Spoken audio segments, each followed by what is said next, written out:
سورۃ الانعام کی آیت نمبر 31۔ الحمدللہ وکفی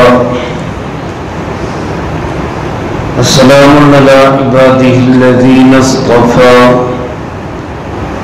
خصوصا علی سید الرسل وخاتم الانبیاء وعلى آله وأصحابه الأتقياء أما بعد فأعوذ بالله من الشيطان الرجيم بسم الله الرحمن الرحيم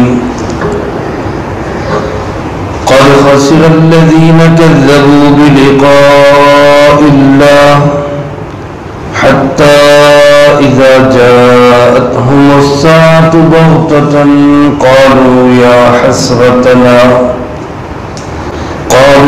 حسرتنا على ما فرطنا فيها وهم يحملون أوزارهم على ظهورهم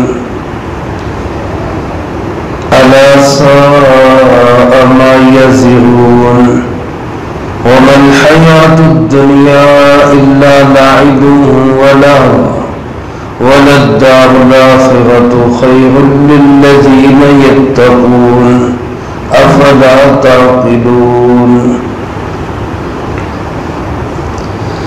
قد خسر الذين كذبوا بلقاء الله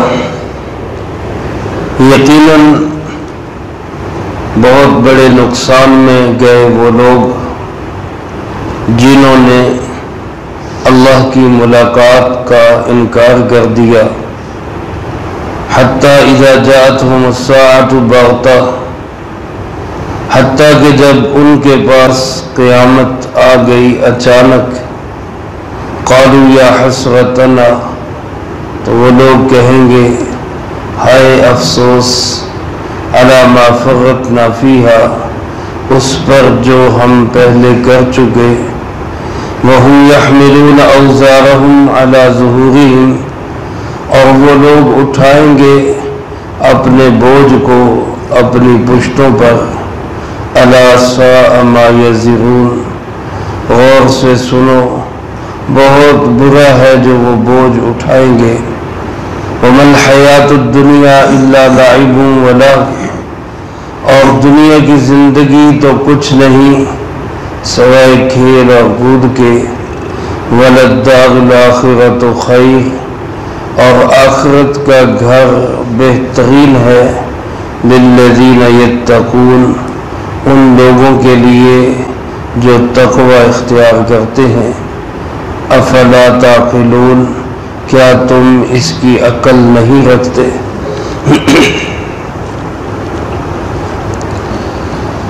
ان آیات مبارکہ میں بھی اللہ رب العالمین نے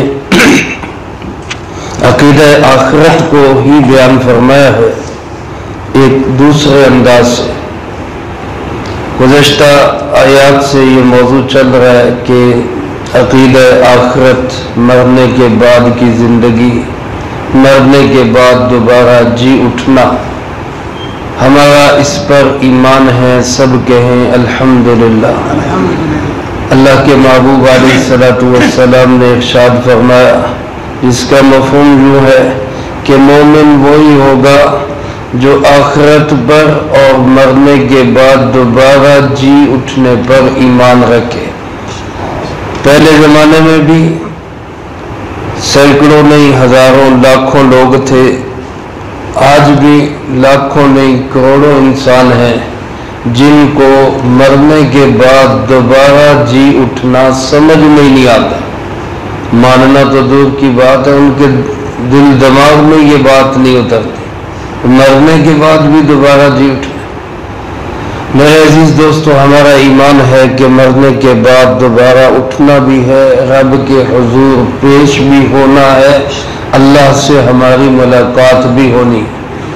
اللہ کرے جب ہماری اللہ سے ملاقات ہو، اللہ ہم سے بہت راضی ہو، اللہ ہم سے خوش ہو، اللہ ہمیں ایسی زندگی گزارنے کی توفیق نصیب فرما۔ حدیث پاک میں آتا ہے، جو شخص اللہ کی ملاقات کو پسند کرتا ہے، اللہ سے ملنا پسند کرتا ہے، تو اللہ پاک بھی اس سے ملنا پسند کرتے ہیں، اور جو اللہ سے ملنے کو اچھا نہیں سمجھتا، یعنی موت کو اچھا نہیں سمجھتا، تو اللہ پاک بھی اس سے ملنے کو اچھا نہیں سمجھتے۔ تو جس انسان نے آخرت کی تیاری کی ہوگی، اس کے پاس نماز کا، صدقات خیرات کا، امانت دیانت کا اچھا ذخیرہ ہوگا، اچھے اعمال کا اچھا ذخیرہ ہوگا، اس کا مرنے کو بھی جی چاہے گا، وہ مرنے سے گھبرائے گا نہیں، وہ موت سے بھاگے گا نہیں۔ لیکن جس کے پاس نیک اعمال نہیں ہوں گے، وہ انسان کوشش یہی کرے گا، گھبرائے گا، بچنے کی کوشش کرے گا، میں مر نہ جاؤں گے۔ اور میرے عزیز دوستو، مرنا ہی اللہ سے ملاقات ہے۔ الموت جسر یوصل الحبیب الی الحبیب، موت ایک ایسا پل ہے جس کو گراس کر کے ہی محبوب کی محبوب سے ملاقات ہوگی۔ اللہ ہم سب کو اچھے حالت میں اچھی اور رضا والی ملاقات نصیب فرمائے۔ اللہ پاک فرماتے قد خسر الذین کذبوا، یقیناً بڑا خسارہ ہو گیا ان لوگوں کا، بڑا ہی نقصان ہو گیا ان لوگوں کا، کذبوا بلقاء اللہ، جنہوں نے اللہ کی ملاقات کا انکار کر دیا، اس کو جھٹلا دیا۔ اب مانا ہی نہیں کہ آخرت بھی ہے، مرنے کے بعد زندگی بھی ہے، دوبارہ جی اٹھنا بھی ہے، اللہ سے ملاقات بھی ہونی ہے، ان چیزوں پہ یقین ہی نہیں۔ اللہ پاک فرماتے حتی اذا جاءتهم الساعة بغتہ، پھر جب یہاں تک معاملات پہنچ جائیں گے کہ اس کے پاس قیامت اچانک آ جائے گی۔ الساعہ گھڑی کو بھی کہتے ہیں، الساعہ قیامت کو بھی کہتے ہیں، اور موت کو بھی کہتے ہیں۔ جس طرح ایک آدمی کی موت اچانک آ جاتی ہے، پتہ بھی نہیں چلتا، بندے کہتے سنائی دیے جاتے ہیں کہ جناب ابھی تو اٹھ کے گیا ہے، ابھی تو ملا تھا، ابھی کل کی تو بات ہے، اچانک موت آ جاتی ہے۔ اسی طرح پورے جہان کی موت جس کو قیامت کہا جاتا ہے، وہ بھی اچانک آئے گی۔ ایسا نہیں ہوگا کہ قیامت وہ پہلے سے شروع ہو جائے گی، ایک دم سب کچھ چل رہا ہوگا، کاروبار زندگی سب آباد ہوں گے، بازار آباد ہوں گے، سڑکیں آباد ہوگی، سارے معاملات اسی طرح چل رہے ہوں گے، اچانک قیامت آئے گی۔ اللہ پاک فرماتے ہیں ایک آدمی کی قیامت آ جائے یا پورے جہان کی قیامت اچانک جب آئے گی تو یہ کیا کہے گا، یا حسرتنا علی ما فرطنا فیہا، ہائے حسرت، ہائے افسوس۔ کیسے میرے عزیز دوستو یہ دل سے ہائے نکلے گی، کیسے یہ دل سے افسوس ہوگا، لیکن اس وقت کا افسوس، اس وقت کی حسرت اور اس وقت کی پشیمانی کسی کام نہیں آئے گی۔ آج انسان شرمندہ ہو جائے، آج نادم ہو جائے، آج ذرا سا مکھی کے سر جتنا ہی آنسو کا قطرہ آنکھ میں لے آئے، آنکھ سے چھلکے بھی نہ، صرف آنکھیں بھیگ جائیں، رونا نہ آئے تو فرمایا رونے جیسی صورت ہی بنا لے۔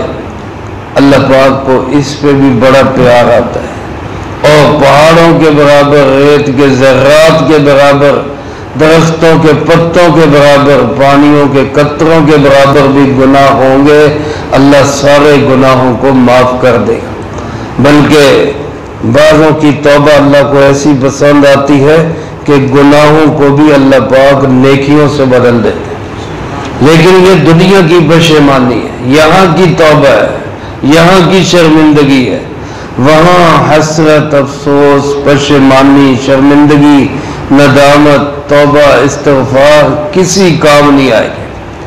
اللہ پاک فرماتے ہیں پھر یہ کہیں گے کہ ہائے افسوس جو ہم نے کوتاہیاں کی، اور لیکن اب کیا ہوگا کہ وَهُمْ يَحْمِلُونَ أَوْزَارَهُمْ عَلَى ظُهُورِهِمْ، اس وقت اب یہ ہوگا کہ یہ اپنے بوجھ کو اپنی کمر پہ اٹھائیں گے، اپنا اپنا بوجھ اپنی اپنی کمر پہ اٹھائیں گے۔ قیامت کے دن علماء نے لکھا ہے کہ اللہ پاک دنیا کے اندر جو کسی انسان نے غلط کام کیا ہوگا اس کو کوئی نہ کوئی شکل دے گا.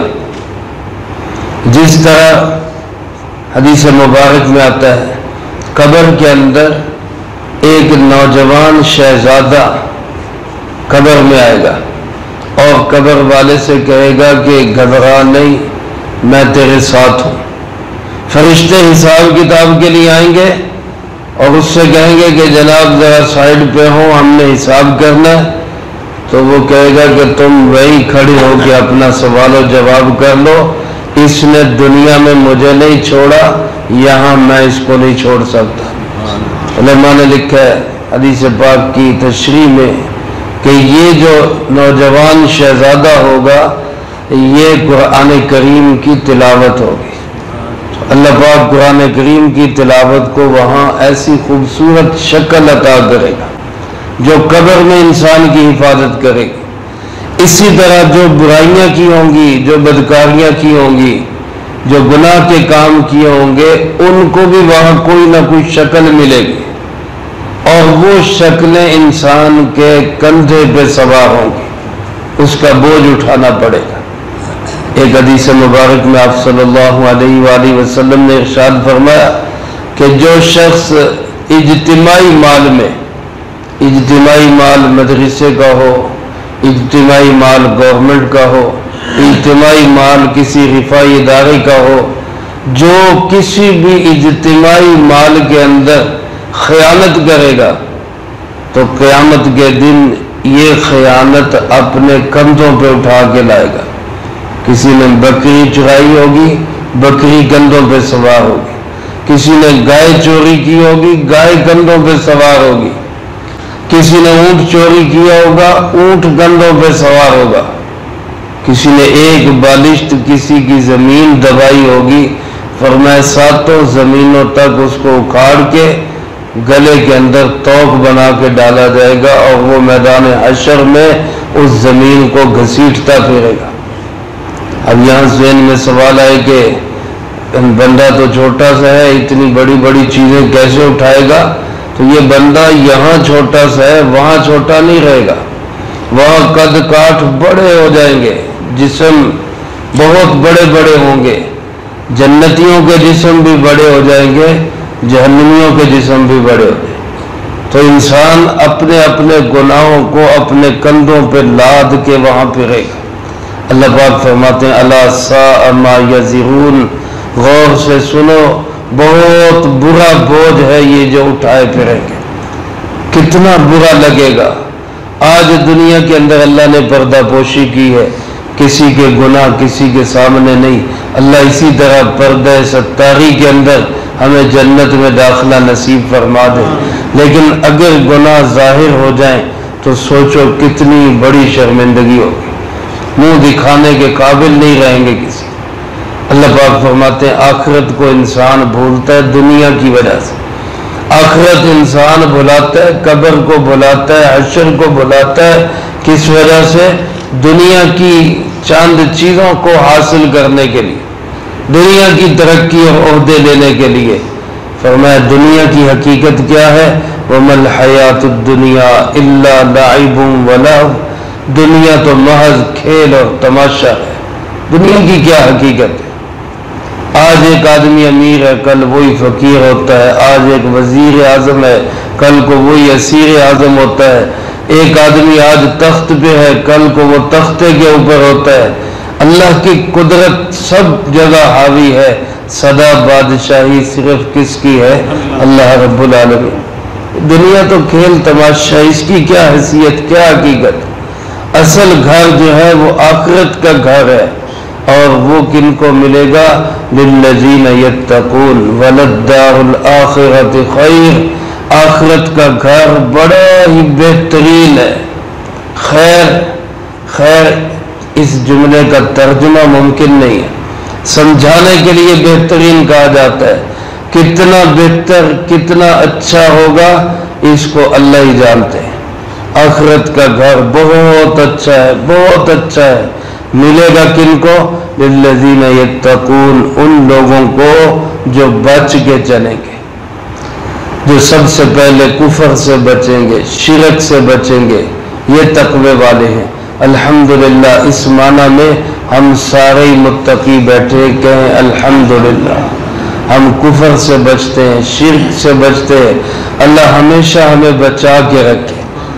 دوسرا درجہ تقوی کا یہ کہ انسان کبیرہ گناہوں سے بھی بچے، اور سب سے بڑی سٹیج یہ ہے تقوی کی کہ صغیرہ گناہ مشتبہ چیزوں سے بھی انسان اپنے آپ کو بچائے۔ تو جو جس درجے کا متقی ہوگا اسی درجے کی اس کی آخرت اعلیٰ درجے کی بنے گی۔